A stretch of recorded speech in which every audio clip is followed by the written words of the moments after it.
ओम शांति। 11/3/22 की वाणी है। मीठे बच्चे, यह तुम्हारा अंतिम जन्म है, इसलिए विकारों का संन्यास करो।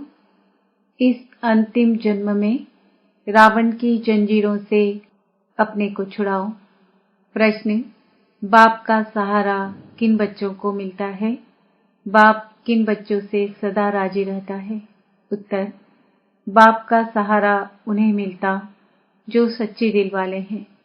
कहा जाता सच्ची दिल पर साहेब राजी। जो बाप के हर डायरेक्शन को अमल में लाते हैं, बाबा उनसे राजी रहता है। बाप का डायरेक्शन है, याद में रह पवित्र बन, फिर सर्विस करो। किसको रास्ता बताओ? शूद्रों के संग से अपनी संभाल करो। कर्मेंद्रियों से कभी बुरा काम नहीं करना। जो इन सब बातों की धारणा करते, बाप उनसे राजी रहता।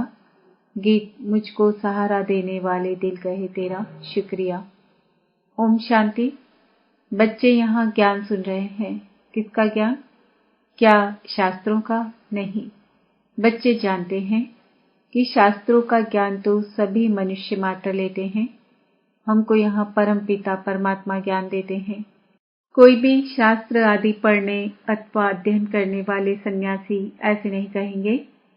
वो कोई ज्ञान नहीं सुनाते हैं। कोई भी सत्संग में जाओ तो मनुष्य बैठा होगा, उनको शास्त्री जी, पंडित जी व महात्मा जी कहेंगे। नाम का ताल्लुक रखते ही हैं मनुष्य के साथ। यहाँ बच्चे जानते हैं, हमको कोई मनुष्य ज्ञान नहीं देते, परंतु मनुष्य द्वारा निराकार परम पिता परमात्मा ज्ञान देते हैं। यह बातें कोई भी सत्संग में नहीं सुनाई जाती है। भाषण करने वालों की बुद्धि में भी यह बातें नहीं हो सकती। हमको भी जो ज्ञान दे रहा है वह कोई मनुष्य व देवता नहीं है। भल इस समय देवी देवता धर्म नहीं है, फिर भी ब्रह्मा विष्णु शंकर सूक्ष्म वतनवासी जो हैं, उन्हों का तो नाम गाया जाता है। लक्ष्मी नारायण आदि यह सब है दैवी गुण वाले मनुष्य। इस समय सब है आसुरी गुण वाले मनुष्य। कोई भी मनुष्य नहीं समझते कि हम आत्मा हैं। फलाने द्वारा परमात्मा हमको ज्ञान दे रहे हैं, वह तो समझते हैं फलाना महात्मा, फलाना शास्त्री हमको कथा सुना रहे हैं, वेद शास्त्र आदि सुना रहे हैं, गीता सुना रहे हैं। बाप कहते हैं, मैं तुमको ऐसे शास्त्रों की बातें सुनाता नहीं हूँ। तुम तो अपने को आत्मा निश्चय करते हो और फिर कहते हो पतित पावन आओ। सर्व का दुख हरता सुख करता वह है सर्व का शांति दाता। सर्व का मुक्ति जीवन मुक्ति दाता वह तो कोई मनुष्य नहीं हो सकता।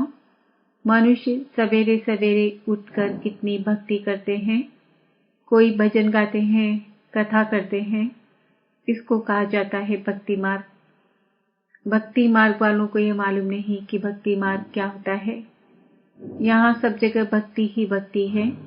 ज्ञान है दिन, भक्ति है रात। जब ज्ञान है तो भक्ति नहीं, जब भक्ति है तो ज्ञान नहीं। द्वापर कलयुग है भक्ति, सतयुग त्रेता है ज्ञान का फल। वह ज्ञान का सागर ही फल देते हैं। भगवान क्या फल देगा? फल माना वर्षा। भगवान वर्षा देगा मुक्ति का, साथ में मुक्ति धाम में ले जाएगा। इस समय मनुष्य इतने हो गए हैं जो रहने की जगह नहीं है, अनाज नहीं है, इसलिए भगवान को आना पड़ता है। रावण सबको पतित बनाते हैं, फिर पतित पावन आकर पावन बनाते हैं। पावन बनाने वाला और पतित बनाने वाला दोनों ही अलग अलग है। अब तुम जान गए हो कि पावन दुनिया को पतित बनाने वाला कौन है और पतित दुनिया को पावन बनाने वाला कौन है। कहते हैं पतित पावन आओ, एक को ही बुलाते हैं। सर्व का पालन करता एक है। सतयुग में कोई विकारी हो नहीं सकता। पतित अर्थात जो विकार में जाते हैं। सन्यासी विकार में नहीं जाते, इसलिए उनको पतित नहीं कहेंगे। कहा जाता है पवित्र आत्मा। 5 विकार का संन्यास किया हुआ है। नंबर 1 विकार है काम। क्रोध तो सन्यासियों में भी बहुत है। स्त्री को छोड़ते हैं, समझते हैं, उनके संग में मनुष्य निर्विकारी रह नहीं सकते। शादी का मतलब ही यह है। सतयुग में यह कायदा नहीं। बाप समझाते हैं, बच्चे वहां पतित कोई होता ही नहीं। देवताओं की महिमा है सर्वगुण संपन्न, संपूर्ण निर्विकारी। रावण राज्य शुरू होता ही है द्वापर युग से। बाप खुद कहते हैं, काम को जीतो। तुम मुझे याद करो और पवित्र दुनिया को याद करो तो तुम पतित नहीं बनेंगे। मैं पावन दुनिया स्थापन करने आया हूँ। और दूसरी बात, एक बाप के बच्चे ब्राह्मण ब्राह्मणियां तुम आपस में भाई बहन ठहरे। यह बात जब तक अच्छी तरह किसकी बुद्धि में नहीं बैठेगी तब तक विकारों से छूट नहीं सकते। जब तक ब्रह्मा की संतान न बने तब तक पावन बनना बड़ा मुश्किल है। मदद नहीं मिलेगी। अच्छा, ब्रह्मा की बात छोड़ो। तुम कहते हो भगवान के बच्चे हैं, साकार में कहते हो इस हिसाब से भाई बहन हो गए, फिर विकार में जा ना सके। यह तो सब कहेंगे हम ईश्वर की संतान हैं। और बाप कहते हैं, बच्चे मैं आ गया हूँ। अब जो मेरे आकर बनते हैं वह आपस में भाई बहन हो गए। ब्रह्मा द्वारा भाई बहन की रचना होती है तो फिर विकार में जा ना सके। बाप कहते हैं, यह तुम्हारा अंतिम जन्म है। एक जन्म के लिए तो इस विकार का त्याग करो। सन्यासी लोग छोड़ते हैं जंगल में जाने के लिए, तुम छोड़ते हो पवित्र दुनिया में जाने के लिए। सन्यासियों को कोई टेम्पटेशन नहीं है। गृहस्थी लोग उनको बहुत मान देते हैं, परंतु वह कोई मंदिरों में पूजने लायक नहीं बनते हैं। मंदिर में पूजनीय लायक है देवताएं, क्योंकि उन्हों की आत्मा और शरीर दोनों पवित्र होते हैं। यहाँ हमको पवित्र शरीर मिल न सके। यह तो तमो प्रधान पतित शरीर है। 5 तत्व भी पतित है। वहाँ आत्मा भी पवित्र रहती है तो 5 तत्व भी सतो प्रधान पवित्र रहते हैं। अभी आत्मा भी तमो प्रधान तो तत्व भी तमो प्रधान है। इसलिए बाढ़ तूफान आदि कितने होते रहते हैं। किसको दुख देना यह तमोगुण है। सतयुग में तत्व भी किसको दुख नहीं देते। इस समय मनुष्य की बुद्धि भी तमो प्रधान है। सतो रजो तमो में भी जरूर आना है, नहीं तो पुरानी दुनिया कैसे हो जो फिर नई बनाने वाला आए। अब बाप कहते हैं, बच्चे पावन बनो। यह अंतिम जन्म, रावण की जंजीरों से अपने को छुड़ाओ। आसुरी मत पर आधा कल्प तुम पतित रहे हो। यह बहुत बुरी आदत है। सबसे बड़ा दुश्मन है काम। छोटेपन में भी विकार में चले जाते हैं क्योंकि संग ऐसा मिलता है। समय ही ऐसा है। पति जरूर बनना है। संन्यास धर्म का भी पार्ट है। सृष्टि को जल मरने से कुछ बचाते हैं। अब ड्रामा को भी तुम बच्चे ही जानते हो। भल कहते हैं, क्रिश्चियन धर्म को इतने वर्ष हुए परंतु यह नहीं जानते कि क्रिश्चियन धर्म फिर खत्म कब होगा। कहते हैं कलयुग को भी 40,000 वर्ष चलना है, तो क्रिश्चियन आदि सब धर्म 40,000 वर्ष तक वृद्धि को पाते रहेंगे। अब 5,000 वर्ष में ही जगह पूरी नहीं रही तो 40,000 वर्ष में पता नहीं क्या हो जाए। शास्त्रों में तो बहुत कपोड़े लगा दिए हैं, इसलिए कोई बिरला ही इन बातों को समझ कदम कदम श्रीमत पर चलते हैं। श्रीमत पर चलना कितना डिफिकल्ट है। लक्ष्मी नारायण जिन्हों को सारी दुनिया पूजती है वह अब तुम बन रहे हो। यह तुम ही जानते हो 100 नंबर बार। अब बाप कहते हैं, मुझे याद करो और घर को याद करो। घर तो जल्दी याद आता है ना। मनुष्य 8-10 वर्ष की मुसाफिरी कर घर लौटते हैं तो खुशी होती है कि अब हम अपने बर्थ प्लेस में जा रहे हैं। अब वह मुसाफिरी होती है थोड़े समय की, इसलिए घर को भूलते नहीं हैं। यहाँ तो 5,000 वर्ष हो गए हैं, इसलिए घर को तो बिल्कुल ही भूल गए हैं। अब बाप ने आकर बतलाया है कि बच्चे, यह पुरानी दुनिया है, इनको तो आग लगनी है। कोई भी बचेगा नहीं, सबको मरना है। इसलिए इस सड़ी हुई दुनिया और सड़े हुए शरीर से प्यार मत रखो। शरीर बदलते बदलते 5,000 वर्ष हुए हैं। 84 बार शरीर चेंज करते आए हैं। अब बाप कहते हैं तुम्हारे 84 जन्म पूरे हुए, तब तो मैं आया हूँ। तुम्हारा पाठ पूरा हुआ तो सबका पूरा हुआ। इस नॉलेज को धारण करना है। सारी नॉलेज बुद्धि में है। पाप द्वारा नॉलेजफुल बनने से फिर सारे विश्व के मालिक बन जाते हो और विश्व भी नहीं बन जाती है। भक्ति मार्ग में जो भी कर्मकांड की वस्तुएं हैं सबको खत्म करना है। फिर कोई एक भी है प्रभु कहने वाला नहीं रहेगा। हाय राम, हे प्रभु, ये अक्षर दुख में ही निकालते हैं। सत्युग में नहीं निकलेंगे क्योंकि वहां दुख की बात नहीं। तो ऐसा बाप जिसको याद किया जाता है उनकी मत पर क्यों नहीं चलना चाहिए। ईश्वरी मत से सदा सुखी बन जाएंगे। यह समझते भी श्रीमत पर न चले तो उनको महामूर्ख कहा जाता है। ईश्वरी मत और आसुरी मत दोनों में रात दिन का फर्क हो जाता है। अब जज करना है कि हम किस तरफ जाएं। माया की तरफ तो दुख ही दुख है, ईश्वर की तरफ 21 जन्म का सुख है। अब किसकी मत पर चलें?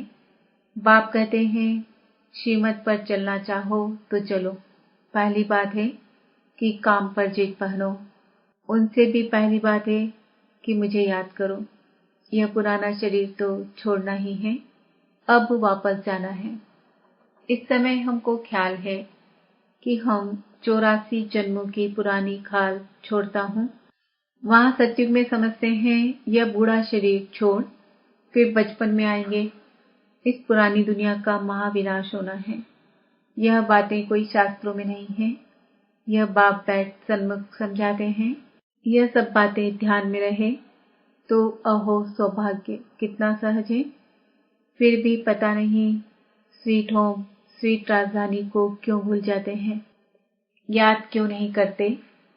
संग दोष में आकर गंदे बनते हैं। बाबा कहते हैं बच्चे गंदे विकल्प बहुत आएंगे, परंतु कर्मेंद्रियों से कोई काम नहीं करना। ऐसे नहीं विकर्म करके फिर लिखो बाबा यह विकर्म हो गया, क्षमा करो। विकर्म कर दिया तो उसका फिर 100 गुना दंड पड़ जाएगा। एक तो न बतलाने से दंड पड़ जाए। इस समय पता पड़ता है कि अजामिल कौन बनता है। जो ईश्वर की गोद लेकर फिर विकार में जाते तो सिद्ध होता है कि यह बड़ा अजामिल पाप आत्मा है जो विकार बिगर रह नहीं सकते। सिनेमा सबको गंदा बनाने वाला है। तुम्हें कोई भी विकार से दूर भागना चाहिए। ब्राह्मण है निर्विकारी तो संग भी ब्राह्मणों का चाहिए। शूद्रों के संग में दुखी होते हैं। शरीर निर्वाह अर्थ तो सब कुछ करना ही है, परंतु कर्मेंद्रियों से कोई विकर्म नहीं करना चाहिए। हाँ, बच्चों को सुधारने के लिए समझाना है। कोई न कोई युक्ति से हल्की सजा देनी है। रचना रची है तो रेस्पॉन्सिबिलिटी भी है। उन्हों को भी सच्ची कमाई करानी है। छोटे छोटे बच्चों को भी थोड़ा बहुत सिखलाना अच्छा है। शिव बाबा को याद करने से मदद मिलेगी। सच्चे दिल पर साहेब राजी होता है। सच्ची दिल वाले बच्चों को ही पाप का सहारा मिलता है। अब सारी दुनिया में कोई किसका सहारा नहीं। सहारा होता है सुख में ले जाने का। एक परमात्मा को ही याद करते हैं, वही आकर सबको शांति देते हैं। सतयुग में सब सुखी हैं, बाकी सब आत्माएं शांति देश में रहती है। भारत स्वर्ग था, सब विश्व के मालिक थे। अशांति मारामारी कुछ नहीं था। जरूर वह नई दुनिया बाबा ने ही रची होगी। बाबा से वर्षा मिला होगा कैसे, वह भी कोई समझते नहीं। उसको रामराज्य कहा जाता था, अब नहीं है। था तो सही ना। वही भारत जो पूज्य था वही पुजारी बना है, फिर पूज्य जरूर बनेगा। अभी तुम पुरुषार्थ कर रहे हो। शिव भगवान वाद श्री कृष्ण की आत्मा अंतिम जन्म में सुन रही है, फिर कृष्ण बनने वाली है। सवेरे उठकर बाबा को याद करना है। वह टाइम बहुत अच्छा है। वाइब्रेशन भी शुद्ध रहना है। जैसे आत्मा रात को थक जाती है तो कहती है मैं डिटेच हो जाती हूँ। तुम्हारा भी यहाँ होते हुए बुद्धि योग वहां लगा रहे। अमृत वेले उठकर याद करने से दिन में भी याद आएगी। यह कमाई है। जितना याद करेंगे उतना विकर्माजीत बनेंगे। धारणा होगी, जो पवित्र बनते हैं, याद में रहते हैं, वही सर्विस कर सकेंगे। डायरेक्शन पर चलते हैं तो बाबा राजी होते हैं। पहले सर्विस करनी है, सबको रास्ता बताना है। योग का रास्ता बताने के लिए भी ज्ञान देंगे ना। योग में रहने से विकर्म विनाश होंगे, साथ में चक्र को भी फिराना है। रूप पसंद बनना है, फिर पॉइंट्स भी आती रहेंगी। अच्छा, मीठे मीठे सिकीलते बच्चों प्रति माता पिता बाप दादा का याद प्यार और गुड मॉर्निंग। रूहानी बाप की रूहानी बच्चों को नमस्ते। हम रूहानी बच्चों की रूहानी माता पिता बाप दादा को याद प्यार गुड मॉर्निंग नमस्ते। ओम शांति। धारणा के लिए मुख्य सार। इस सड़ी हुई दुनिया और सड़े हुए शरीर से ममत्व निकाल। एक बाप को और घर को याद करना है। शूद्रों के संग से अपनी संभाल करनी है। विकर्माजीत बनने के लिए अमृत वेले उठ याद में बैठना है। इस शरीर से डिटेच होने का अभ्यास करना है। वरदान, पुराने संसार और संस्कारों की आकर्षण से जीते जी मरने वाले यथार्थ मरजीवा भव। यथार्थ जीते जी मरना अर्थात सदा के लिए पुराने संसार व पुराने संस्कारों से संकल्प और स्वप्न में भी मरना। मरना माना परिवर्तन होना। उन्हें कोई भी आकर्षण नियोर आकर्षित कर नहीं सकती। वह कभी नहीं कर सकते कि क्या करें। चाहते नहीं थे लेकिन हो गया। कई बच्चे जीते जी मरकर फिर जिंदा हो जाते हैं। रावण का एक सिर खत्म करते तो दूसरा आ जाता, लेकिन फाउंडेशन को ही खत्म कर दो तो रूप बदल करके माया वार नहीं करेगी। स्लोगन, सबसे लकी वो हैं जो याद और सेवा में सदा बिजी रहते हैं। आज का स्वमान है, मैं आत्मा पद्मा पदम भाग्यशाली हूँ। ओम शांति।